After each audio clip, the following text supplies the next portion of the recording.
हाँ तो छात्रों, हम पिछले वीडियो में जहाँ पर अपने जैव विज्ञान का जैव परिक्रम अध्याय समाप्त किए थे पोषण की विधियों पर, वहीं से हम चर्चा कर रहे हैं पोषण की विधियां। पोषण यानी कि जंतुओं के द्वारा अपना भोज्य पदार्थ प्राप्त करने की प्रक्रिया को हम पोषण कहते हैं। और यहाँ पर पोषण दो प्रकार का होता है, स्वपोषण और परपोषण। जैसे कि लिखा गया है स्वपोषण ऑटोट्रॉफ। यहाँ पर स्व का अर्थ होता है स्वयं, यानी कि अगर हम इंग्लिश वर्ड को डिफाइन करें auto, auto means self, self means और ट्रॉफ का अर्थ क्या होता है, न्यूट्रिशन यानी कि पोषण। तो यहाँ पर स्वपोषण का अर्थ क्या हुआ, स्वयं पोषण प्राप्त करना, यानी कि जीवधारियों द्वारा अपना भोज्य पदार्थ स्वयं बना लेने की प्रक्रिया को हम स्वपोषण कहते हैं, स्वयं पोषण प्राप्त करना। तो स्वपोषण जीवधारियों के शरीर के अंतर्गत होने वाली ऐसी प्रक्रिया है जिसके उपरांत वे अपना भोज्य पदार्थ स्वयं बना लेते हैं। तो इसमें उदाहरण सबसे अच्छा आप जानते हैं, सभी हरे पौधे ही अपना भोज्य पदार्थ बना पाते हैं। पिछली कक्षा में आप पढ़ चुके हैं कि हरे पौधे, अब इसमें आप लिखेंगे हरे पौधे, एग्जाम्पल हरे पौधे।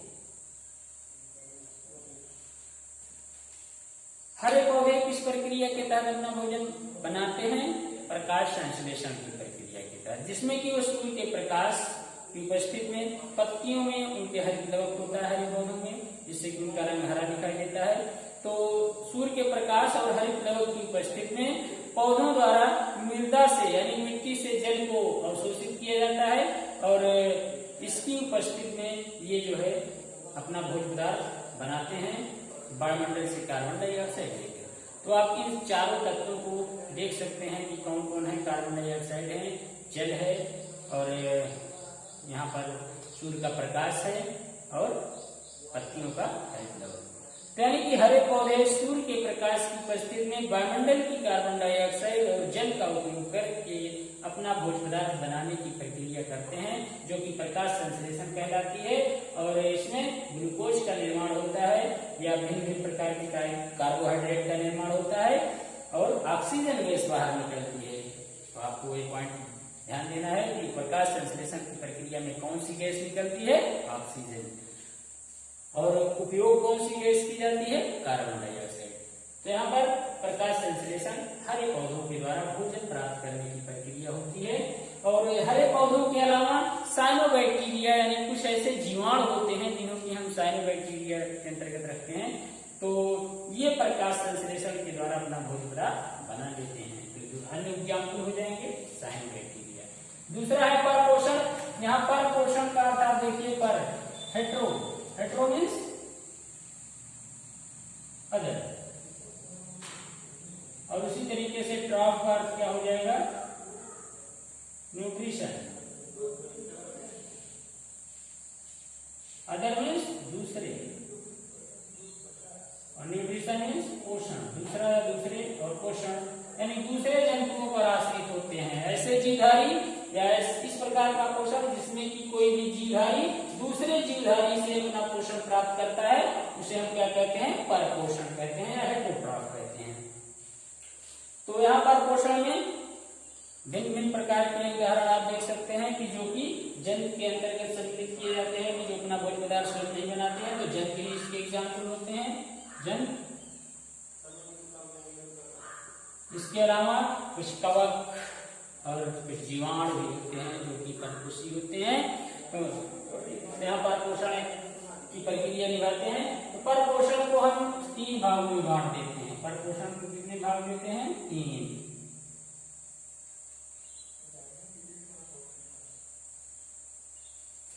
अगर हम यहाँ परपोषण को 3 में देखें, पहला है हमारा मृतोपजीवी, मृतोजीवी, और दूसरा है परजीवी,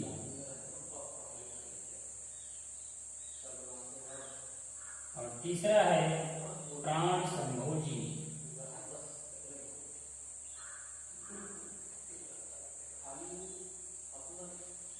यहाँ पर मृतोपजीवी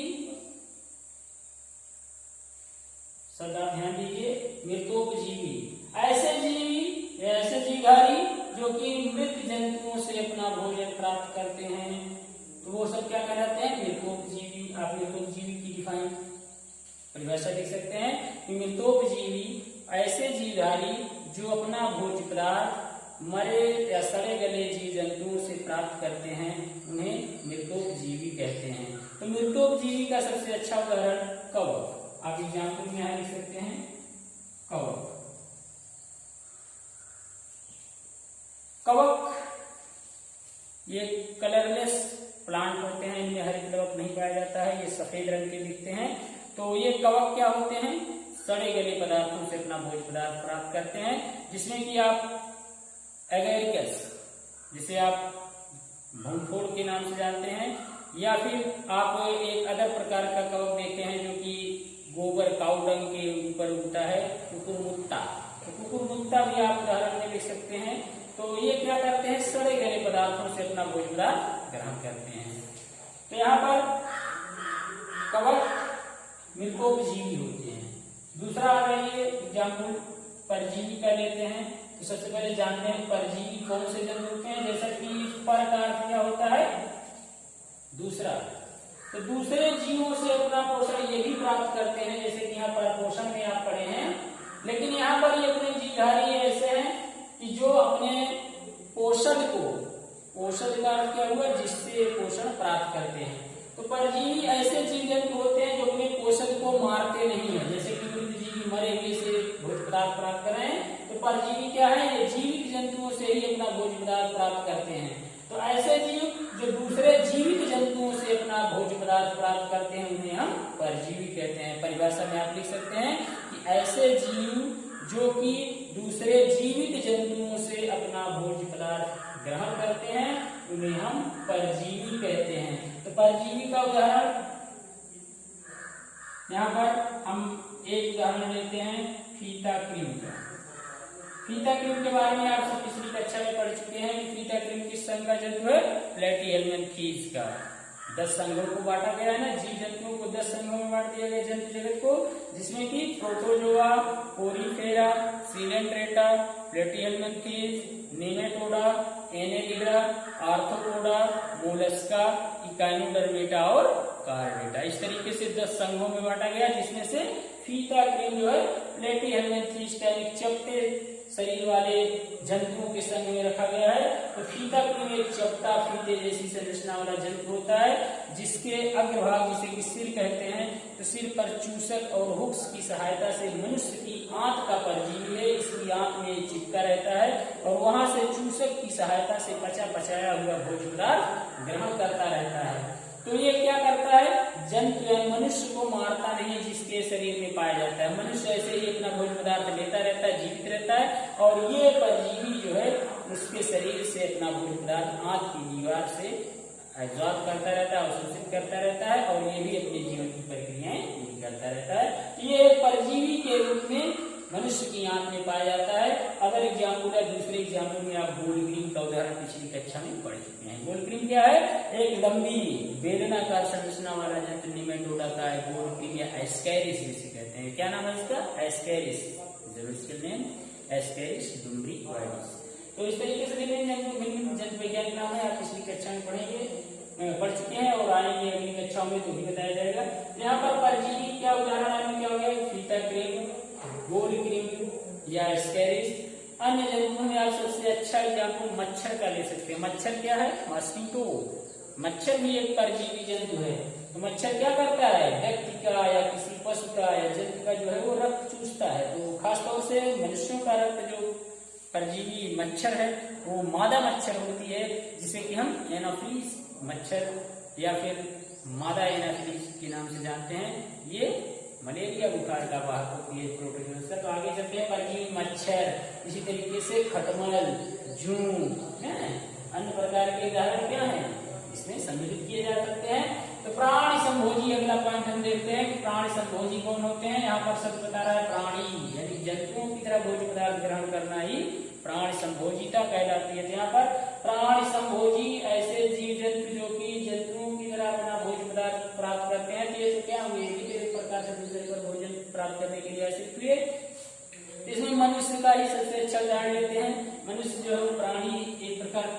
प्राणियों में है, मनुष्य उदाहरण ले रहे हैं।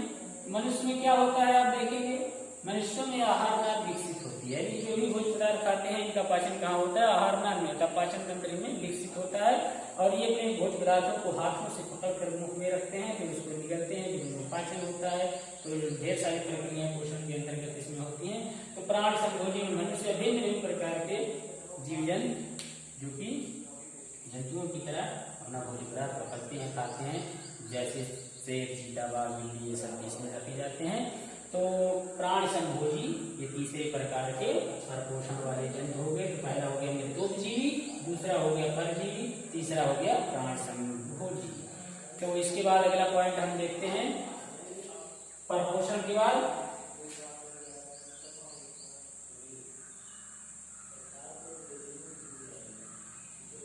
जंतु पौधों में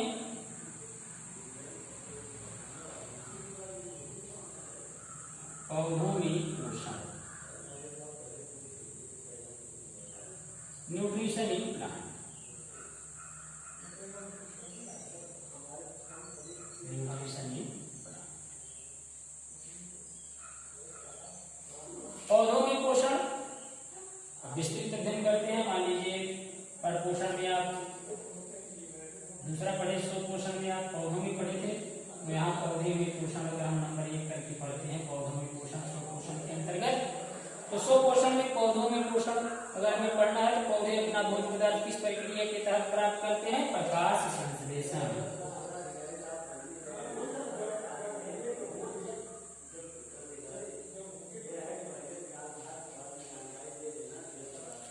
तो प्रकाश संश्लेषण की प्रक्रिया कैसे होती है, पौधों में प्रकाश संश्लेषण की प्रक्रिया हरे पौधों में होती है। अर्थात ऐसे पौधे जिनकी पत्तियों में हरित लवक पाया जाता है। तो हरित लवक क्या होता है, एक हरे रंग का बाणक होता है जिसमें कि पर्णहरि पाया जाता है। तो पर्णहरि की उपस्थिति के कारण ही पत्तियों का रंग हरा होता है। तो हरे पौधे प्रकाश संश्लेषण की प्रक्रिया के तहत अपना भोजन स्वयं बनाते हैं। तो यहाँ पर पौधों में पोषण आप क्या कहेंगे, पौधे स्वपोषी होते हैं, अपना भोज्य पदार्थ प्रकाश संश्लेषण की प्रक्रिया के द्वारा स्वयं बनाते हैं। और प्रकाश संश्लेषण की प्रक्रिया में होता क्या है, आपको भी बताया गया। प्रकाश संश्लेषण की प्रक्रिया में पौधे कार्बन डाइऑक्साइड, कार्बन डाइऑक्साइड का सूत्र क्या होता है, CO2, और जल का उपयोग करते हैं। किसका उपयोग करते हैं, जल का। तो जल का सूत्र क्या होता है, H2O। और ये कब होता है, सूर्य के प्रकाश की उपस्थिति में। तो हम इस तीर के ऊपर लिख लेते हैं सूर्य का प्रकाश। और पौधे के, हरे पौधे की पत्तियों में क्या पाया जाता है, पर्णहरि। तो यहाँ पर लिख लेते हैं पर्णहरि। और बनता क्या है इस प्रक्रिया में, ग्लूकोज। यहाँ लिख लेते हैं C6H12O6। ग्लूकोज का सूत्र क्या होता है, C6H12O6। और यहाँ पर हम ऑक्सीजन गैस निकलती है भी बताए थे। यहाँ पर O2 लिख लेते हैं और जल बनता है, H2O, जलवाष्प। अगर इस समीकरण को हम संतुलित करते हैं तो यहाँ पर कार्बन के 6 अणु हैं, यहाँ पर 6 कार्बन लिखा जाएगा। और अगर हाइड्रोजन देखिए, ऑक्सीजन 6 में 12 और इधर 6, और इस तरीके से यहाँ 6O2, यहाँ 6H2O, 6 12, यहाँ 12H2O। यहाँ हाइड्रोजन का 12 में 24, 12 यहाँ 24। इस तरीके से 6 में 12, 6 18, 18 6 24 ऑक्सीजन। तो 12 यहाँ ऑक्सीजन, 12 यहाँ ऑक्सीजन, 24 ऑक्सीजन। तो इस तरीके से जब कंप्लीट रिएक्शन या अभिक्रिया का समीकरण हम लिखते हैं तो प्रकाश संश्लेषण की अभिक्रिया का इस समीकरण हो जाता है। क्या हो जाता है, समीकरण, जिसमें लिखते हैं 6CO2 + 12H2O, सूर्य का प्रकाश, पर्णहरि, C6H12O6, 6O2 और 6H2O। यहाँ पर कार्बन डाइऑक्साइड,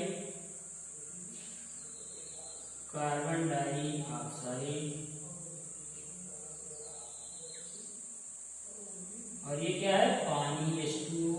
तो यहाँ पर क्या है, ग्लूकोज, और ये क्या है, ऑक्सीजन गैस।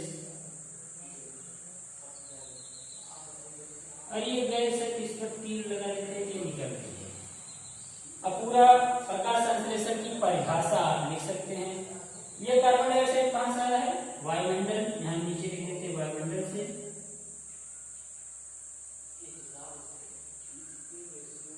वायुमंडल से। और ये पानी पानी कहाँ से है? मृदा से। ठीक, अब आप और डिफाइन कर सकते हैं। प्रकाश संश्लेषण क्या है?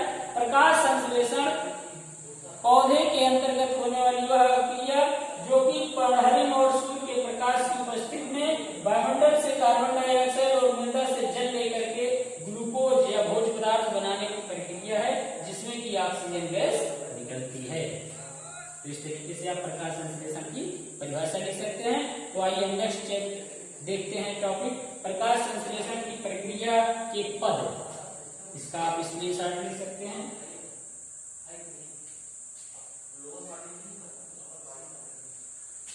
प्रकाश संश्लेषण की प्रक्रिया के पद।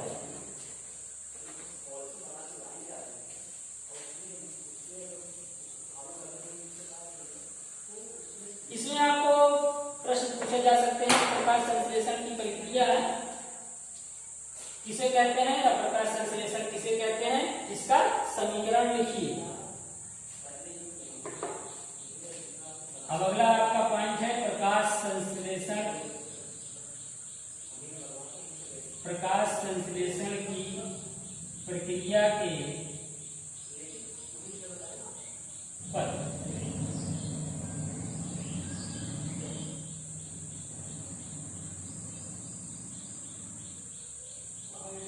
प्रकाश संश्लेषण की प्रक्रिया में 3 पद होते हैं। पहला क्या होता है?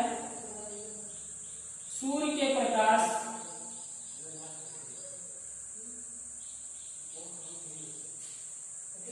का पर्णहरित द्वारा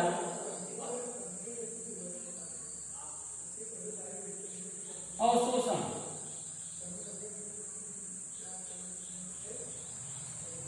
दूसरा पद क्या होता है? प्रकाश ऊर्जा का रासायनिक ऊर्जा में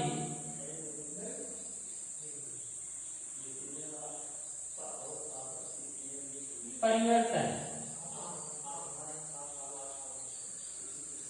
और तीसरा पद होता है कार्बन डाइऑक्साइड का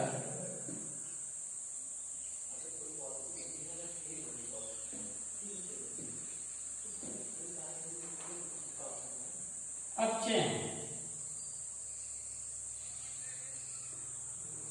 ये 3 प्रक्रियाएं या 3 पदों में प्रकाश संश्लेषण की प्रक्रिया संपन्न होती है, जिसमें क्या कहते हैं? सूर्य के प्रकाश का पर्णहरित द्वारा अवशोषण। इसमें होता क्या है कि मान लीजिए एक पत्ती है,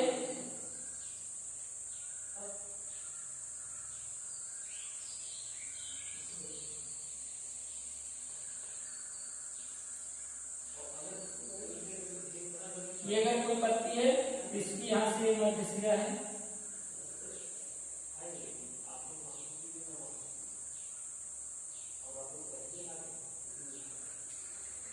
इस पत्ती में हरित लवक है, ये हरी पत्ती है, और ये पौधे की हरी पत्ती में क्या हो रहा है? सूर्य के प्रकाश के संश्लेषण की प्रक्रिया हो रही है। तो सबसे पहले इसमें होता क्या है कि जब यहाँ पर सूर्य है, इस सूर्य से प्रकाश की ऊर्जा आती है, प्रकाश ऊर्जा आती है सूर्य से। ये प्रकाश ऊर्जा कहाँ पहुंचती है? पत्ती पर। तो यहाँ पर पर्णहरित पाया जाता है। ये पर्णहरित क्या ले रहा है? यहाँ से जल आ रहा है, पत्तियों तक जल पहुंचाया जा रहा है, किसके द्वारा? जड़ों के द्वारा। तो ये जल जो यहाँ से आया है, ये लग रहा है, और ये जल ऑक्सीजन के रूप में बाहर निकल जाता है, और यहाँ पर ग्लूकोज बन जाता है, C6H12O6 बनता है, और फिर ऑक्सीजन गैस निकल रही है और जलवाष्प भी बन रही है, और लगता क्या है? वायुमंडल से CO2। यहाँ 4 चीजें आप देख सकते हैं कि जल और कार्बन डाइऑक्साइड ये दोनों लग रहे हैं पर्णहरित की उपस्थिति में, और सूर्य का प्रकाश आ रहा है, और इसमें ऑक्सीजन निकल रही है, और ग्लूकोज बन रहा है, और जलवाष्प बन रही है। ये ग्लूकोज या मंड, ग्लूकोज क्या है? मंड है। यहाँ पर मंड बन रहा है। तो इसमें सबसे पहली प्रक्रिया आप देख रहे हैं, सूर्य से जो प्रकाश आ रहा है हरी पत्तियों तक, ये क्या हो जा रहा है? उसका पर्णहरित द्वारा